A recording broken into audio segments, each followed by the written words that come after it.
in James. I don't know if you guys got bulletins, but if you did, it's got the passage in there. Today is James chapter 2, verses 18 and 19. And if you do have the bulletin, there's a little space where you can make notes if you want to. All right, so last week, Pastor Ginger was talking about, she spoke from verses 14 through 17, and this is a continuation of that. Really, through verse 26, James continues to speak about faith, and is faith really faith if you never act on it? You know, if you never actually show that you trust God enough to step out. Remember, has everybody seen Lost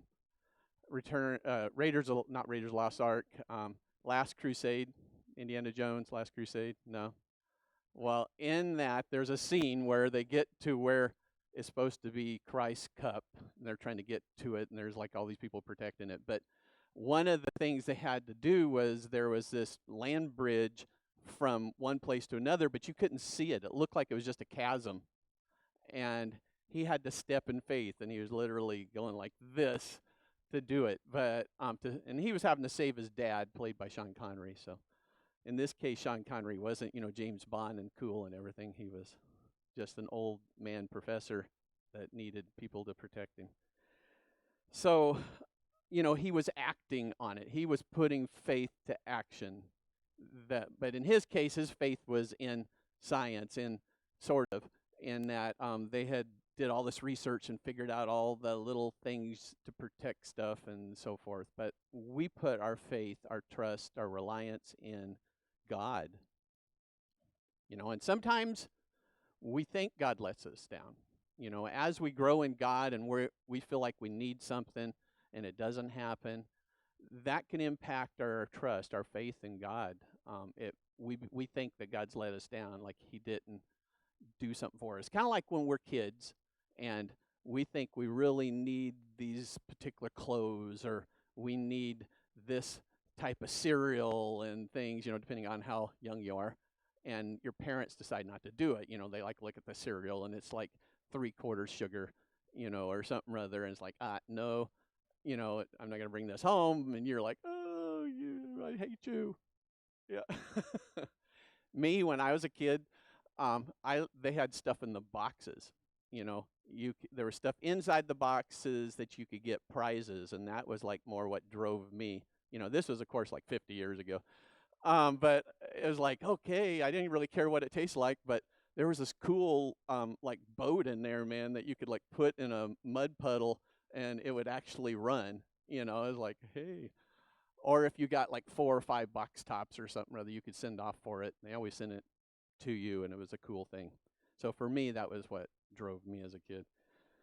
So last Sunday, the passage, James poses this question in verse 14. He says, what good is it if a man claims to have faith but has no deeds or works? The word translated claims here in the New International Version, that's the version I generally read from. Other versions translate that word as say or says. So, it could be, what good is it if a man says he has faith? But it's, the same idea. This word meant that it was just talk. It was a notion on the person's part, not really based on reality. Basically, James is implying that it isn't really faith. If someone claims to have faith, they say, I have faith in God, but there's no indication of a relationship with God. There is nothing about what they do. Maybe they never read the Bible, or if they read the Bible, they're not putting it in action. They're not seeing, okay, this is the way God wants me to live. This is the way God wants me to interact with one another. Like he says, like on Last Supper, he said, a new command I have for you, love one another like I have loved you. So there is a word that can be put into here, and it needs to come down here. And so if we trust that what God has to say is the best way, man, it's like the greatest thing since sliced bread, and we should live it, then our faith isn't real until we actually start doing that we love each other like Christ loved us. That would be one thing, There's a bunch of other things, like maybe there's easy things for us, like it says, you shall not kill people, you shall not murder people. Okay, I've got that one down, you know. But then Jesus says, hey, if you hate somebody and in your mind you want them to die, you've murdered them, So really this walk of faith has actually got a little bit higher standard. It's not just that I don't do it, but that I don't have it in my heart, that I don't wish this person dead. It's the same thing. And my dad, he was a pastor, and he was pretty strict about certain things. And even if we said stuff like shoot or fudge or geez, I mean, we got, in trouble for it because it was our heart. It doesn't matter what word we were saying, it was our heart. Our heart was still the same, whether we had took God's name in vain or said some